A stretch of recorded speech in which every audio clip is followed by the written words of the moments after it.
My dear student, आप लोग के बीच में हम आज का जो जीएस का क्लास लेकर के आए हुए हैं, जिसमें भारत रत्न जो 2024 है उसे किसे किसे दिया गया है और वो किस क्षेत्र से संबंधित है उसके बारे में पूरा डिटेल हम लोग देखेंगे। तो जैसा कि भारत सरकार ने पाँच प्रतिष्ठित हस्तियों को, यानी कि पाँच हस्ती को दिया गया है। ये भारत रत्न, उनका नाम है कर्पूरी ठाकुर जो बिहार से बिलोंग करते हैं, लाल कृष्ण आडवाणी, एमएस स्वामीनाथन जो हरित क्रांति के थे, पीवी नरसिम्हा राव, चौधरी चरण सिंह। और ये को भारत सर्वोच्च नागरिक भारत रत्न देने का ऐलान किया गया है। इसी के साथ अब तक भारत रत्न पाने वाले कुल 53। तो देखिए, सबसे एक इम्पॉर्टेंट टर्म यहाँ पे हो गया कि टोटल अभी तक भारत रत्न जो है सो 53 हस्तियों को मिल चुका है, यानी लोगों को मिला है। अब जो 2024 में जो मिला है उनके बारे में हम लोग उनका व्यक्तिगत जीवन के बारे में जानेंगे, जिनको जिनको मिला, किस चीज़ के लिए मिला, क्या क्या उनके पास उपलब्धियां हैं, सारा उपलब्धि एक दूसरे के बारे में, इनके बारे में जानेंगे। जैसे सबसे फर्स्ट नंबर पर पॉइंट ऑफ व्यू में यहाँ पे देख रहे हैं, पॉइंट में कर्पूरी ठाकुर हैं। तो कर्पूरी ठाकुर का जन्म 24 जनवरी 1924 को बिहार के समस्तीपुर जिले के कहता है पितझिरिया अब कपूरी ग्राम, उसका नाम जो है सो बदल गया है, कपूरी ग्राम कर दिया गया।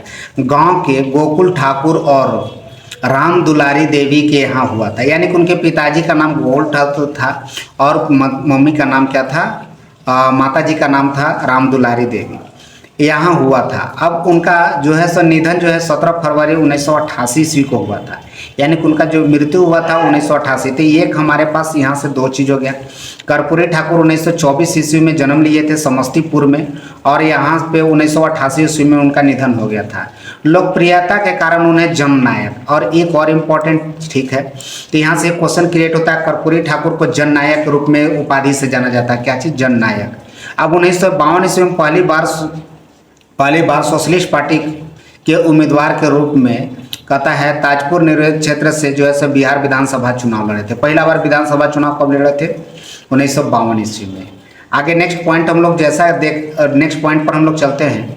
कर्पूरी ठाकुर वर्ष 1970 से 71 तक, 1977 से 79 तक 2 बार बिहार के 11वें मुख्यमंत्री रहे हैं, और वर्ष 1967 से 68 तक बिहार के उप मुख्यमंत्री भी।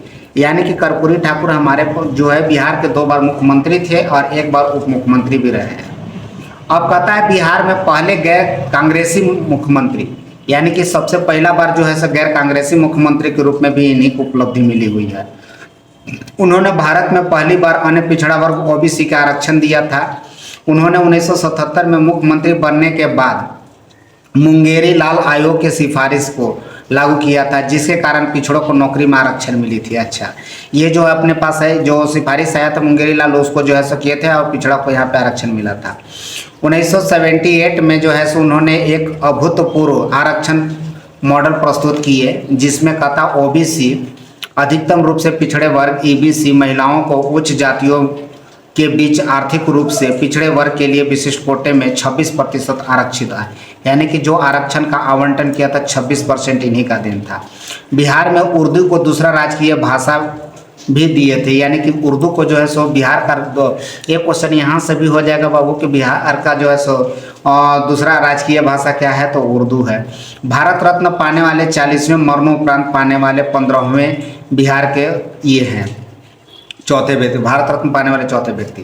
तो देखिए ये 40वें हैं और मरणोपरांत 15वें हैं। अब बिहार में भारत रत्न पाने वाले चौथे, यानी कि बिहार के लोग को अब तक 4 आदमी को जो है सो ये भारत रत्न दिया जा चुका है। अब मरणोपरांत पाने वाले 15वें व्यक्ति थे, और ऐसे टोटल 40वें व्यक्ति थे ये। अब दूसरे नंबर पर पॉइंट आता है लाल कृष्ण आडवाणी के बारे में। तो इनके बारे में तो भी लोग जानते ही हैं, बहुत विख्यात, ये बीजेपी से, भारतीय जनसंघ से थे। तो भारत रत्न प्राप्त करने वाले 50वें व्यक्ति लाल कृष्ण आडवाणी का जन्म 8 नवंबर 1927 ईस्वी को कराची अब पाकिस्तान में हुआ था, यानी कि कराची के जन्मे हुए थे जो अब पाकिस्तान में है। 1942 ईस्वी में आरएसएस जुड़े थे, और 1980 ईस्वी में स्थापित भाजपा के संस्थापक सदस्यों में से एक थे, यानी कि बीजेपी का जब स्थापना हुआ था उस समय उसमें से एक ये सदस्य भी थे। इनके कहता है आत्मकथा की नई कथा है, नाम माई कंट्री है, माई कंट्री माई लाइफ। यानी कि ये क्वेश्चन है यहाँ से बाबू कि माई कंट्री माई लाइफ पुस्तक के लेखक कौन थे और इनकी आत्मकथा है तो लाल कृष्ण आडवाणी का है। उन्होंने राम मंदिर के समर्थन में 25 सितंबर 1990 ईस्वी को सोमनाथ से अयोध्या तक रथ यात्रा शुरू की थी। यानी 25 सितंबर 1980 से जो अभी अयोध्या में आप लोग देखेंगे भव्य सा राम मंदिर बन करके निर्माण हुआ है, तो उसी के बारे में यहाँ पे चर्चा है। वहाँ रथ यात्रा किए थे। इसी यात्रा के दौरान 22 अक्टूबर 1980 ईस्वी को समस्तीपुर में गिरफ्तार भी किए गए थे। अप्रैल 1970 ईस्वी में जनसंघ सीट से राज्यसभा के लिए चुने गए थे। यानी कि पहला बार जो है सो 1970 ईस्वी में जनसंघ से जो है सो सीट से जो है सो ये राज्यसभा भेजे गए थे। और 2002 से 2004 तक भारत के सातवें उप प्रधानमंत्री के रूप में भी कार्य किए। यानी कि सातवें उप प्रधानमंत्री कौन थे तो ये थे। अब इनके बारे में आगे देख लिया जाए तो ये 2004 में जो है सो गृह मंत्री भी रह चुके हैं। 2009 में भाजपा में प्रधानमंत्री पद के उम्मीदवार रहे और इन्हें कहता 2015 में पद्म विभूषण से सम्मानित किया गया था। अब अगला पॉइंट में हम लोग चलते हैं। अगला बार जो व्यक्ति है MS स्वामीनाथन। तो MS स्वामीनाथन के बारे में भी लोग तो बहुत विख्यात है सर, यहाँ जानते हैं। इनका सबसे इम्पोर्टेंट क्वेश्चन है, हरित क्रांति के जनक ये थे सर MS स्वामीनाथन। तो इनका तो ये बहुत ही इंपॉर्टेंट क्वेश्चन है, वेरी वेरी इंपॉर्टेंट क्वेश्चन है, इसको दिया हमेशा याद रखिएगा। इनका जन्म 7 अगस्त 1925 ईस्वी को तमिलनाडु को कंभाकुम में हुआ था। अब ये 25 में हुआ था। अब इनकी मृत्यु जो है 28 सितंबर में यहाँ पे हुआ था। अब कहता है स्वामीनाथन को प्रस्तुति के लिए शांति स्वरूप भटनागर पुरस्कार भी दिया गया था, रमन मैगसेसे पुरस्कार से भी दिया गया था। यहाँ पे कहता है अल्बर्ट आइंस्टीन विश्व विज्ञान पुरस्कार भी में भी इनको शामिल किया गया था। इसी के साथ इन्हें पद्म विभूषण पद्मश्री वगैरह से भी सम्मानित किया गया है। तो MS स्वामीनाथन से सबसे इम्पोर्टेंट क्वेश्चन है बाबू, हरित क्रांति के जनक के रूप में कौन है तो MS स्वामीनाथन। उसके बाद आते हैं सर हम लोग PV नरसिम्हा राव।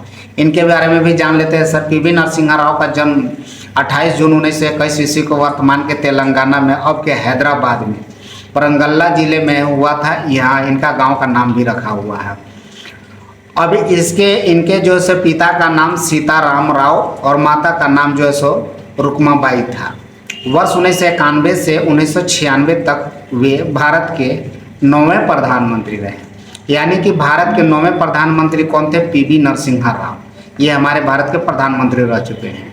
इन्होंने भारत के रक्षा मंत्री, विदेश मंत्री, गृह मंत्री के रूप में भी कार्य किए हैं।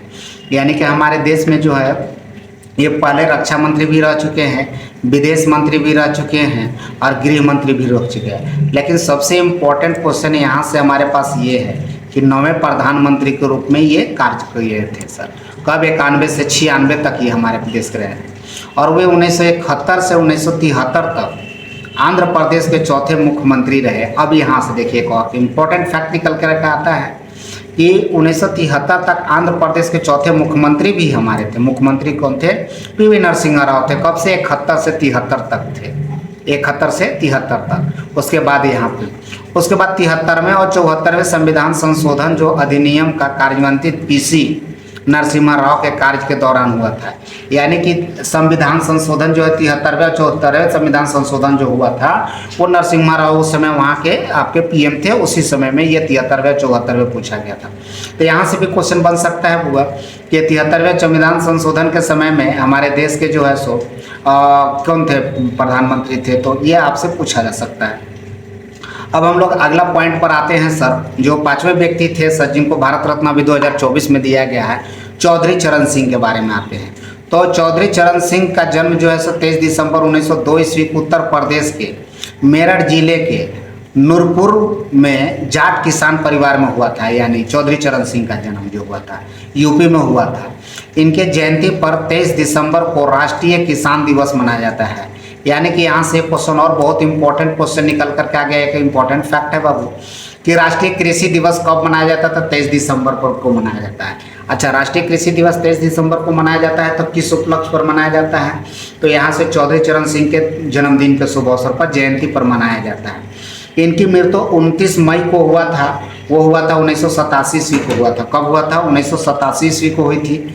सर्वप्रथम 1937 ईस्वी में छपरौली से उत्तर प्रदेश विधानसभा के लिए चुने गए थे। छपरौली विधानसभा से ये चुने गए थे। 1979 से सर 1980 तक भारत के 5वें प्रधानमंत्री रहे थे। यानी कि चौधरी चरण सिंह हमारे देश के 5वें प्रधानमंत्री भी रह चुके हैं। हालांकि इस दौरान वे कभी भी संसद नहीं आए थे। यानी कि एक और इम्पोर्टेंट फैक्टर, कौन सा ऐसा प्रधानमंत्री थे जो अपना कार्यकाल में एक बार भी संसद में नहीं पहुंचे थे, तो वो हमारे थे चौधरी चरण Singh. Very very important point है, फैक्ट पॉइंट है, याद रखिएगा। 1967 से 68 तक एक दोबारा 1970 से उत्तर प्रदेश के मुख्यमंत्री रहे। इन्हें समाधि स्थल को किसान घाट के रूप में मनाया जाता है। यानी कि हम लोग यहाँ से तीसरा एक चौथा फैक्ट भी यहाँ पे मिल गया कि किसान घाट किसको हम लोग बोलते हैं बाबू, तो किसान घाट जो नाम से समाधि स्थल है चौधरी चरण सिंह का। जैसे महात्मा गांधी के बारे में जानते हैं, राजीव गांधी, सबके बारे में सबका समाधि स्थल का एक नाम लिखा हुआ सर, किसान घाट, विजय घाट, सब चीज़ है। तो उसी टाइप से किसान घाट के नाम से किसे जाना जाता है, तो चौधरी चरण सिंह को। अब ये जब घाट के बारे में इनका जो समाधि स्थल का नाम है उस पर भी हम एक वीडियो लेकर के आएंगे आप लोग के बीच में बहुत जल्द, तो उसमें आपको देख लीजिएगा। भारत रत्न पुरस्कार देने की शुरुआत, अब सबसे पहले अब यहाँ पे टॉपिक जो भारत रत्न 5 व्यक्ति को मिला था, तो ये मिला कब, इसका शुरुआत कब हुआ था, तो 1924 ईस्वी में हुआ था। 1955 में यह पुरस्कार मरणोपरांत भी दिया गया था। भारत रत्न पुरस्कार का आकार पीपल के पत्ते की तरह होती है। और पता है खेल जगत में भारत रत्न पाने वाले पहले व्यक्ति सचिन तेंदुलकर, जिनको मास्टर ब्लास्टर के रूप में हम लोग जानते हैं। पहले शुरुआत में जब बना था तो ये खेल क्षेत्र में नहीं दिया जाता था, उसको संशोधन करके जो है सो इसको खेल में जोड़ा गया, खेल को भी जोड़ा गया, और इससे सबसे पहले सम्मानित किया था सचिन तेंदुलकर को। भारत रत्न पाने वाले पहले वैज्ञानिक सीवी रमन थे। सीवी रमन के बारे में, भारत रत्न देने की सिफारिश प्रधानमंत्री द्वारा की जाती है। अच्छा, इसका सिफारिश किसको किसको अगर भारत रत्न देना है, इसका कौन सिफारिश करेंगे, तो प्रधानमंत्री करेंगे। भारत रत्न पुरस्कार सफेद रंग के फीते पता है फीते में पहनाया जाता है, इसमें जो है सो उसमें पहनाया जाता है भारत रत्न को। तो ये भारत रत्न से हम लोग को संबंधित ये कुछ 5-6 पॉइंट थे, जिसमें हम लोग ये फिर से एक बार रीडिंग कर लेते हैं। 1954 में इसकी स्थापना शुरुआत किया गया था। 1955 में ये पहला बार मरणोपरांत भी दिया गया था। इसका आकार पीपल के पत्ते के तरह होता है। खेल जगत में सबसे पहले पाने वाले सचिन तेंदुलकर थे, जिनको बाद में जोड़ा गया था।